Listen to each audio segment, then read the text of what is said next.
سوال نمبر 486، کیا جن جھوٹ بولتا ہے؟ سیدنا ابو ہریرہ رضی اللہ عنہ سے روایت ہے کہ بلا شبہ ان کے پاس ایک آنے والا آیا اور صدقہ کے مال سے چلو بھرنے لگا۔ نبی مکرم صلی اللہ علیہ وسلم نے رات کے وقت اس مال پر سیدنا ابو ہریرہ رضی اللہ عنہ کو مقرر کیا تھا۔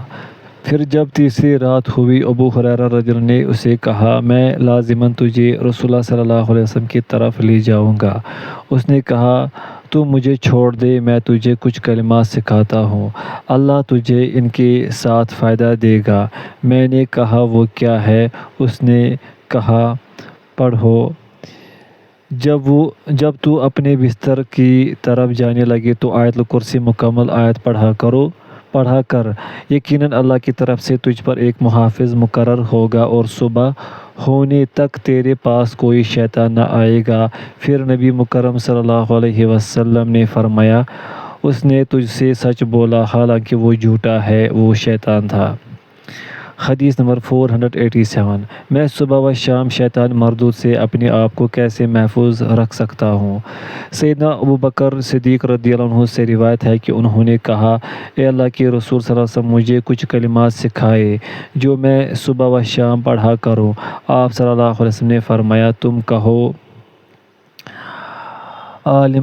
اللہم فاطر السماوات والارض عالم الغیب والشہادہ رب کل شیء وملیکہ اشہد ان لا الہ الا انت اعوذ بک من شر نفسی وشر الشیطان وشرکہ۔ یعنی اے اللہ، اے آسمانوں اور زمین کو پیدا کرنے والے، غیب و حاضر کو جاننے والے، ہر چیز کے مالک اور پالنے والے، میں گواہی دیتا ہوں کہ تیرے سوا کوئی معبود برحق نہیں۔ میں اپنے نفس کے شر سے اور شیطان کے شر اور اس کے شرک سے تیری پناہ چاہتا ہوں۔ آپ صلی اللہ علیہ وسلم نے فرمایا، یہ کلمات صبح کے وقت، شام کے وقت اور جب تم بستر پر جاؤ پڑھا کرو۔ سیدنا ابو ہریرہ رضی اللہ عنہ نبی کریم صلی اللہ علیہ وسلم سے روایت کرتے ہیں کہ آپ صلی اللہ علیہ وسلم نے فرمایا، لا الہ الا اللہ وحدہ لا شریک لہ، لہ الملک و لہ الحمد وہو علی کل شیء قدیر۔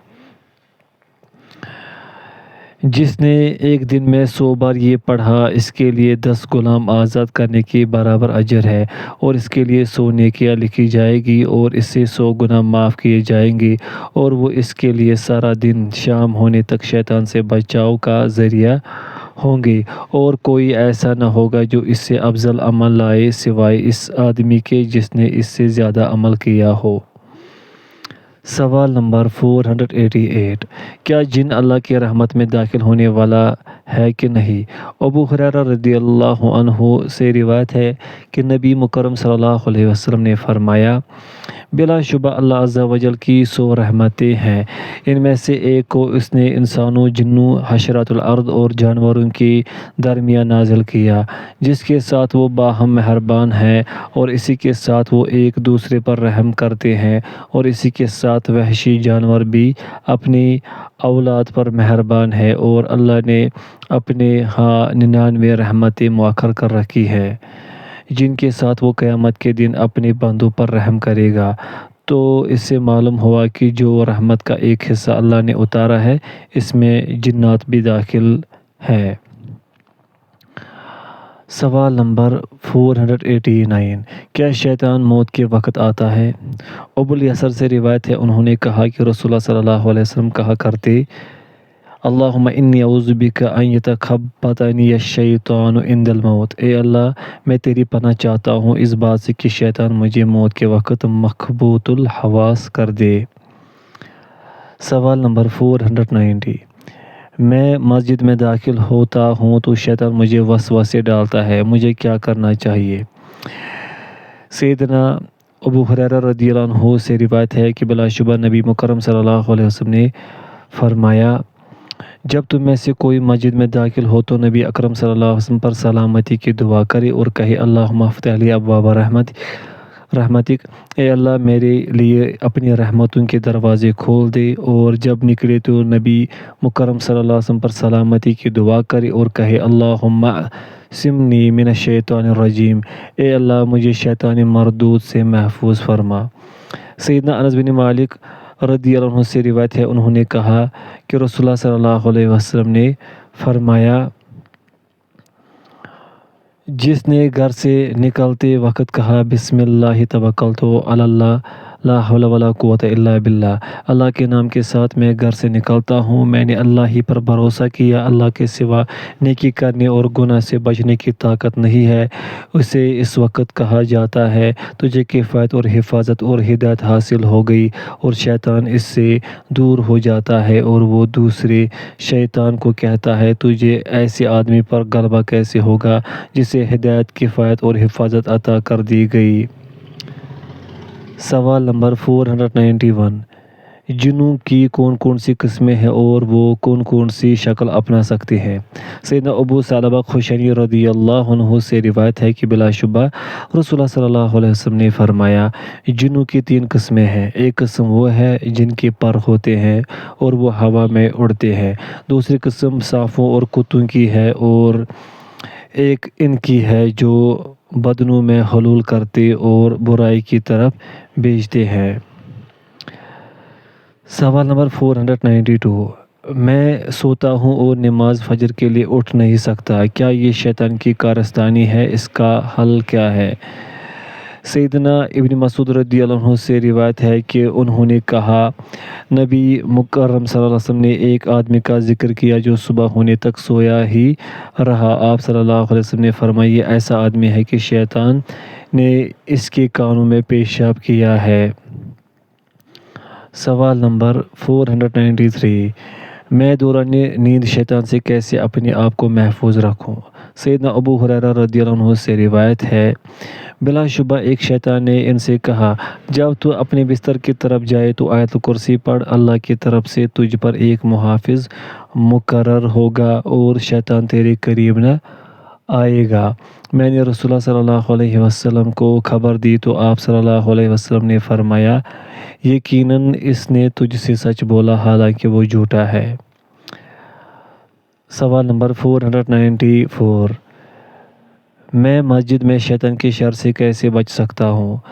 سیدنا ابو ہریرہ رضی اللہ عنہ سے روایت ہے کہ رسول اللہ صلی اللہ علیہ وسلم نے فرمایا، جب تم میں سے کوئی مسجد میں داخل ہو تو نبی اکرم صلی اللہ علیہ وسلم پر سلامتی کی دعا کرے اور کہے، اللہم افتح لی ابواب رحمتک، اور جب نکلے تو نبی صلی اللہ علیہ وسلم پر سلامتی کی دعا کرنے اور کہے، اللہم اعصمنی من الشیطان الرجیم۔ سوال نمبر 495، میں ابلیس اور اس کے یاروں کو اپنے گھر سے کیسے بھگاؤں؟ سیدنا ابو ہریرہ رضی اللہ عنہ سے روایت ہے کہ بلا شبہ رسول اللہ صلی اللہ علیہ وسلم نے فرمایا، اپنے گھروں کو قبریں نہ بناؤ، بلا شبہ شیطان اس گھر سے بھاگ جاتا ہے جس میں سورۃ البقرہ پڑھی جاتی ہے۔ سوال نمبر 496، جن و انس کے شیاطین کا ٹھکانہ کیا ہے؟ ترجمہ، تو قسم ہے تیرے رب کی، بے شک ہم ان کو اور شیطانوں کو ضرور اکٹھا کریں گے، پھر بے شک ہم انہیں جہنم کے گرد ضرور گھٹنوں کے بل گرے ہوئے حاضر کریں گے۔ سورہ مریم۔ اللہ تعالیٰ نے اپنی کریم ذات کی قسم اٹھائی ہے کہ وہ یقیناً ان سب کو اور ان شیاطین کو اٹھا کھڑا کرے گا جو غیر اللہ کی عبادت کرتے تھے۔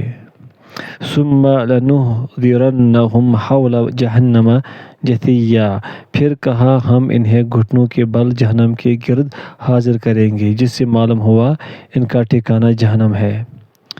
سوال نمبر 497، فرعون، سیدنا موسیٰ، جادو اور جادوگروں کا کیا قصہ ہے؟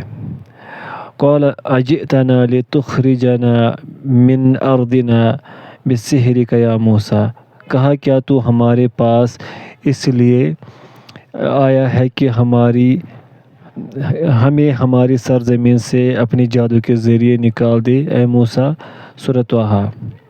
اس آیت کریمہ میں اللہ تعالیٰ فرعون کے بارے خبر دیتے ہیں کہ اس نے جب بڑی نشانی دیکھی تو موسیٰ علیہ السلام سے کہنے لگا، وہ بڑی نشانی موسیٰ کا اپنی لاٹھی کا پھینکنا اور اس کا سانپ بن جانا، اور موسیٰ علیہ السلام کا اپنے پہلو تلے ہاتھ رکھ کر نکالنا اور اس کا بلاعیب سفید ہونا تھی۔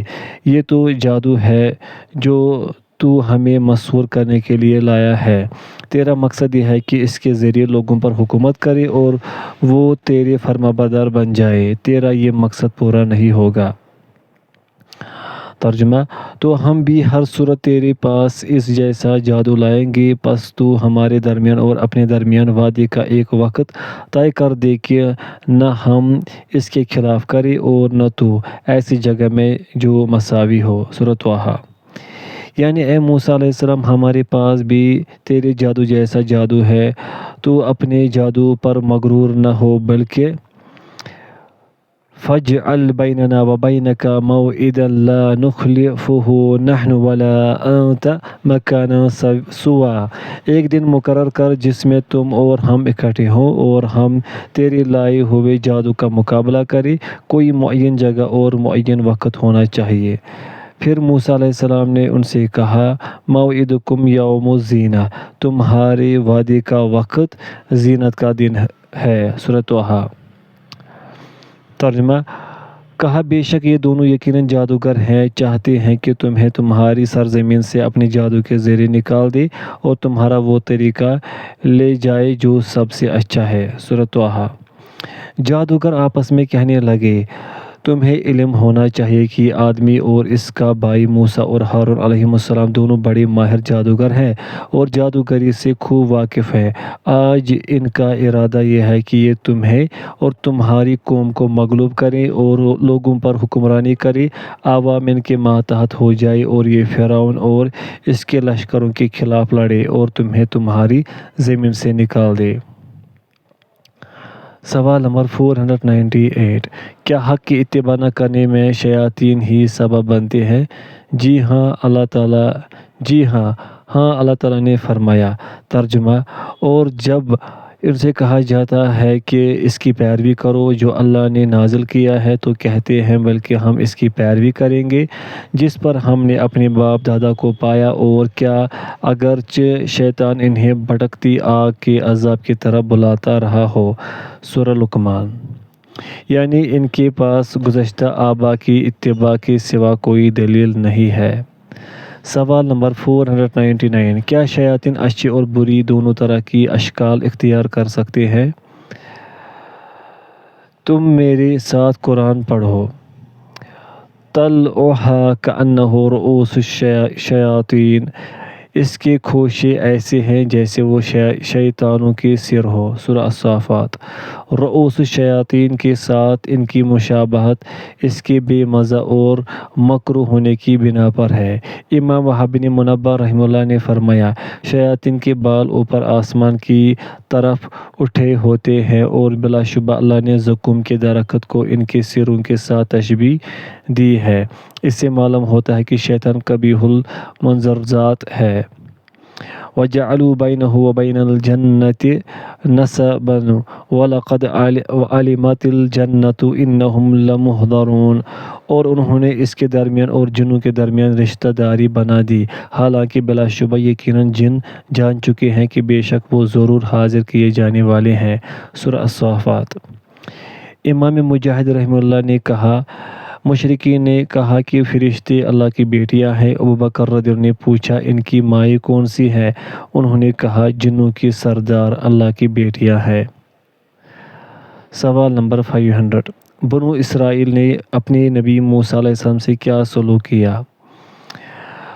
ترجمہ: اور انہوں نے کہا، اے جادوگر، ہمارے لیے اپنے رب سے اس کے ذریعے دعا کر جو اس نے تجھ سے عہد کر رکھا ہے، بے شک ہم ضرور ہی سیدھی راہ پر آنے والے ہیں۔ سورہ الزخرف۔ امام ابن جریر رحمہ اللہ نے کہا، یہاں الساحر سے مراد العالم ہے، اور ان کے زمانے کے علماء جادوگر ہی ہوا کرتے تھے۔ یہ کام ان کے زمانے میں قابل مذمت نہ تھا اور نہ یہ ان کی طرف سے کسی نقصان کا سودا تھا۔ اصل بات یہ تھی کہ وہ اسے ضروری سمجھتے تھے، لیکن اس میں کوئی تناسب معلوم نہیں ہوتا، بلکہ یہ ان کے گمان میں تعظیم تھی۔ ہر بار وہ موسیٰ علیہ السلام سے ایمان کا وعدہ کرتے تھے اور اس بات کا وعدہ کہ وہ بنو اسرائیل کو اس کے ساتھ بھیج دیں گے، اور ہر بار ہی وہ اپنے عہد کو توڑ دیتے تھے۔ الحمدللہ کتاب مکمل ہو گئی۔